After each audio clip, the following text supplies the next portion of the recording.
Te cuento que la primera pizza a domicilio se entregó en 1889 a la reina de Italia, Margarita de Saboya, quien la pidió. Se supone que el nombre de la pizza Margarita viene por esta reina.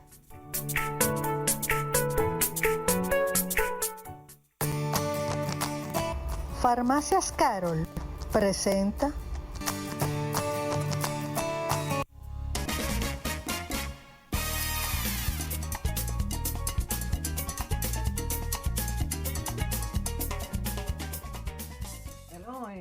este espacio esta tarde está de lujo, se viste de gala con la presencia del doctor José Javier Arcilis Saiter, quien es cirujano. Hoy tenemos un tema maravilloso, bueno, del interés de todos, porque esa obstrucción de las venas, pues, es muy necesario saber cuáles son los pormenores y cuáles son los pronósticos y lo que debemos seguir y cómo prevenirlos también.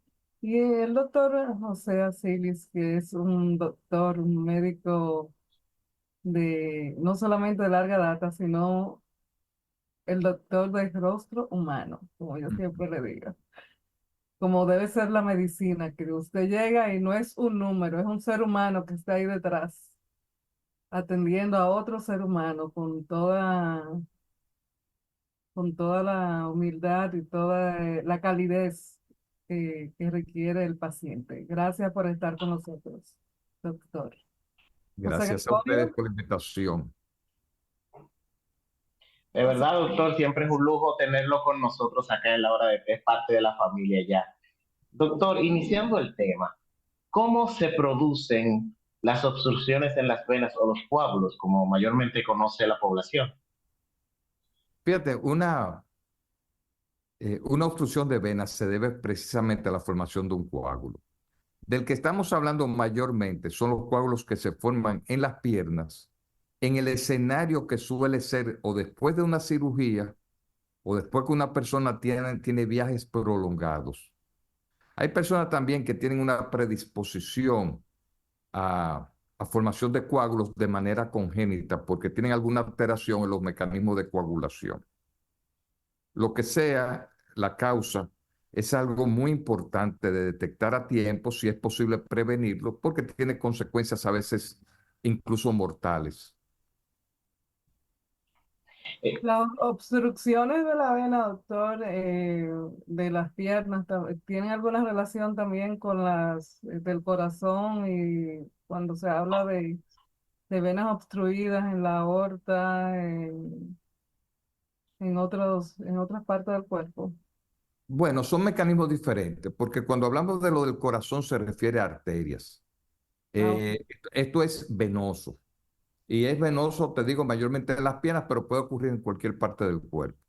La, lo que mayormente predispone a, a estas venas, como te dije, es precisamente la inmovilidad.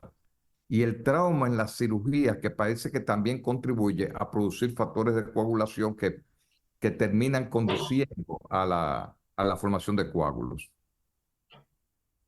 Doctor, ¿en quién es más frecuente la obstrucción de las venas, entre los hombres o las mujeres? Bueno, depende. No hay una preferencia de edad. Lo que a veces pasa es qué condiciones subyacentes puedan tener. Por ejemplo, ¿en qué personas tienen mayor predisposición a esto? Personas con obesidad, fumadores, edades más avanzadas, presencia de varices en las piernas. Eh, o sea, son unos factores, no tanto es la edad el factor, sino la condición que puede estar detrás de todo esto. ¿Y qué tiene que tener presente todo el mundo? La inmovilización. Quizá ahí es que está el tema.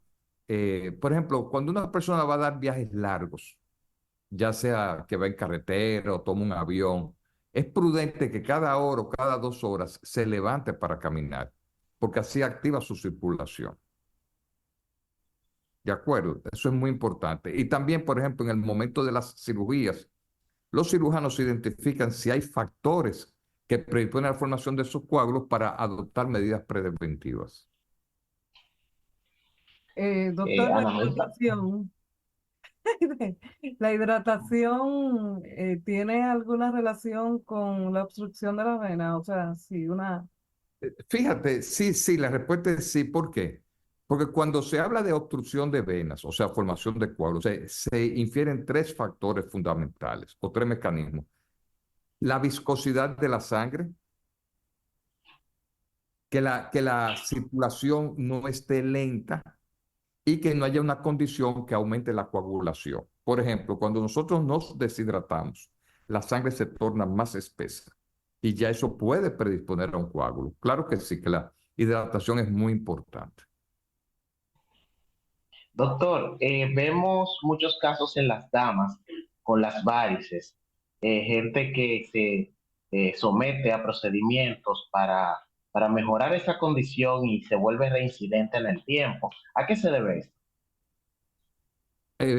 Me estás diciendo que vuelven a aparecer. Ajá. Bueno, no, ya lo de las varices es otra cosa, porque las varices es otro mecanismo. El mecanismo que opera en las varices es que la sangre se devuelve. Entonces, como no se conoce la causa de las varices, sino que el tratamiento va dirigido hacia las consecuencias de las varices, eso quiere decir que se convierte en una enfermedad crónica, es decir, para toda la vida, en la cual hay que estar tratándola continuamente. Pero continuamente no se refiere a que todos los días hay que poner un tratamiento, sino que periódicamente. Es un tratamiento que se convierte en mantenimiento. Si una persona con temas de varices piensa que con un solo tratamiento se va a erradicar o le dicen eso es completamente falso. Ya, ¿y cuáles son los síntomas de una vena obstruida? Bueno, mira, el gran problema viene en que muchas veces no da síntomas, pero otras veces cuando da los síntomas es, por ejemplo, si es en las piernas, se pueden hinchar, o sea, aumenta su volumen y puede dar dolor o enrojecimiento. Pero con frecuencia nada de eso ocurre. Entonces pasa silencioso y de repente un día se desprende un coágulo, ese coágulo viaja por la circulación venosa y se aloja en el pulmón, obstruyendo toda la circulación del pulmón y algunas veces es causa de muerte súbita. Muerte súbita quiere decir la muerte repentina. Están hablando y de repente se quedan muertos. Entonces, por eso te digo que es un tema más aparte de que muchas veces sí uno lo identifica de esa manera, otras veces es sospechar, prevenir para que no ocurra. Por ejemplo, déjame decirte, yo he visto casos de personas que se fracturan una pierna, por ejemplo. Le comienza a entrar un dolor enorme, enorme, y piensan que es el yeso que le está resultando muy apretado. Y cuando vienen a ver es un coágulo. Y muchas veces cuando se termina de dar cuenta, ya ese coágulo hace rato dio una embolia pulmonar.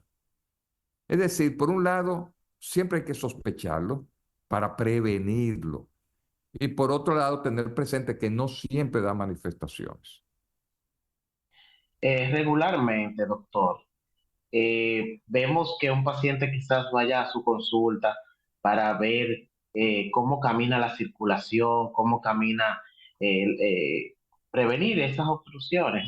Regularmente, ¿de qué forma ustedes determinan que hay una obstrucción?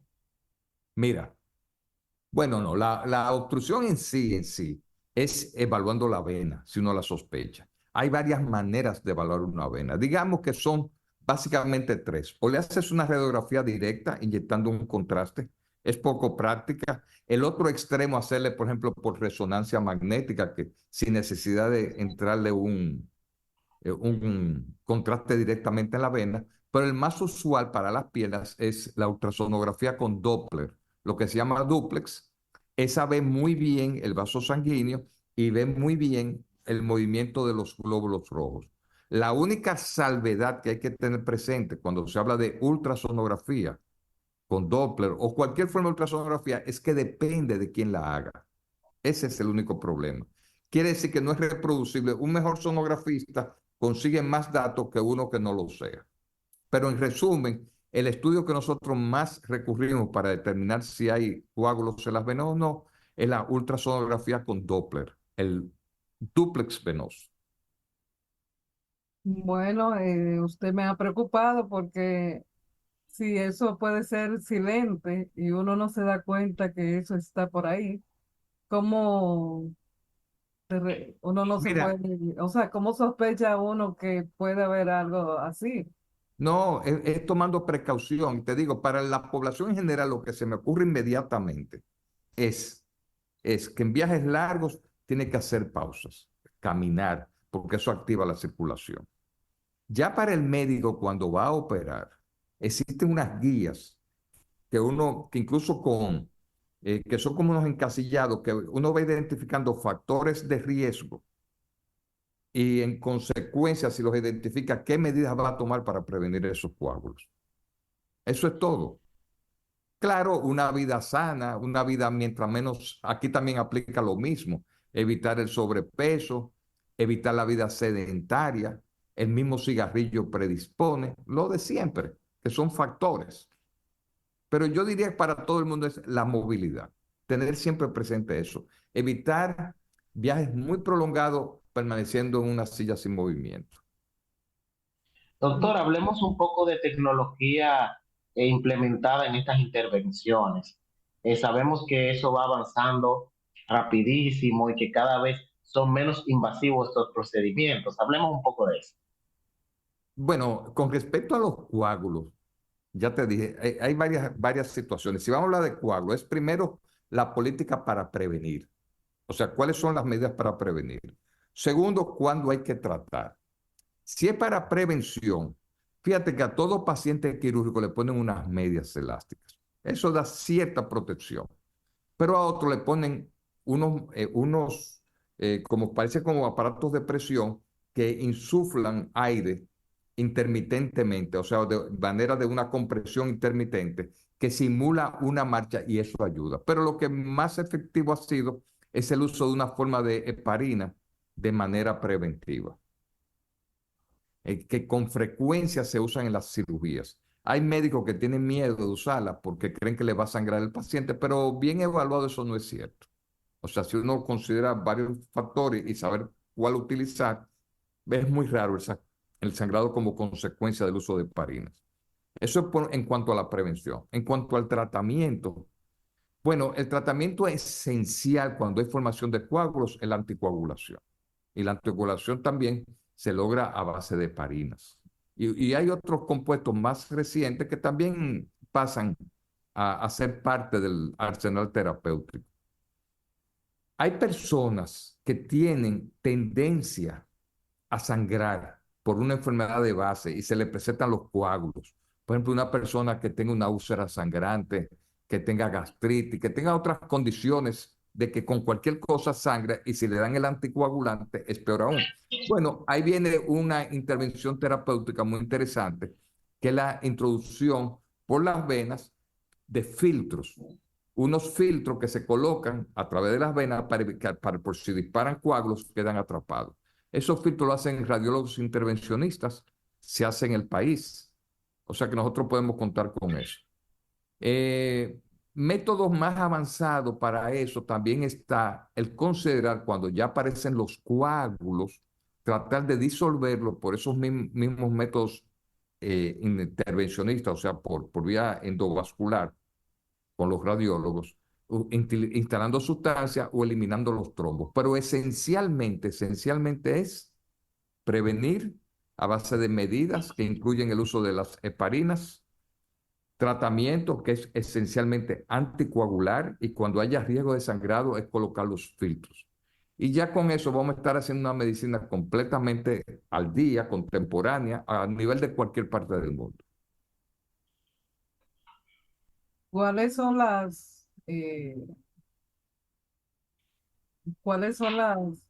pronósticos ya usted lo dijo de alguna manera, que puede llegar hasta la Bueno, muerte? mira, Caso de que el, no se llegue a eso, o sea, en qué tiempo se recupera una persona que tenga unas venas obstruidas? bueno, cuando una persona hace un coágulo, si dio tiempo y no hizo la embolia pulmonar, que no fuera fatal, generalmente ahí lo que se plantea es una anticoagulación, un mínimo de 3 meses, por la posibilidad de que vuelva de nuevo a formar coágulos y a mandar émbolos.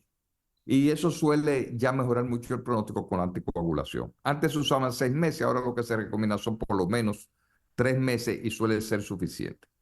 El tema está, el tema está en los efectos a largo plazo, que son aquellas personas que de repente desarrollan que la pierna se le pone hinchada y aparecen varices. Y muchas de ellas con el tiempo desarrollan incluso úlceras. Es una forma secundaria de varices porque se debe a una obstrucción venosa a la que ocurrió cuando formaron los coágulos. Eso también, todo eso es muy importante con el primer episodio, que muchas personas, eso sí yo lo veo, muchas personas suelen abandonar el tratamiento. Entonces, si se le pone la anticoagulación, que sea un mínimo de 3 meses, para tratar de bajar la incidencia de esa condición que se llama síndrome postrombótico.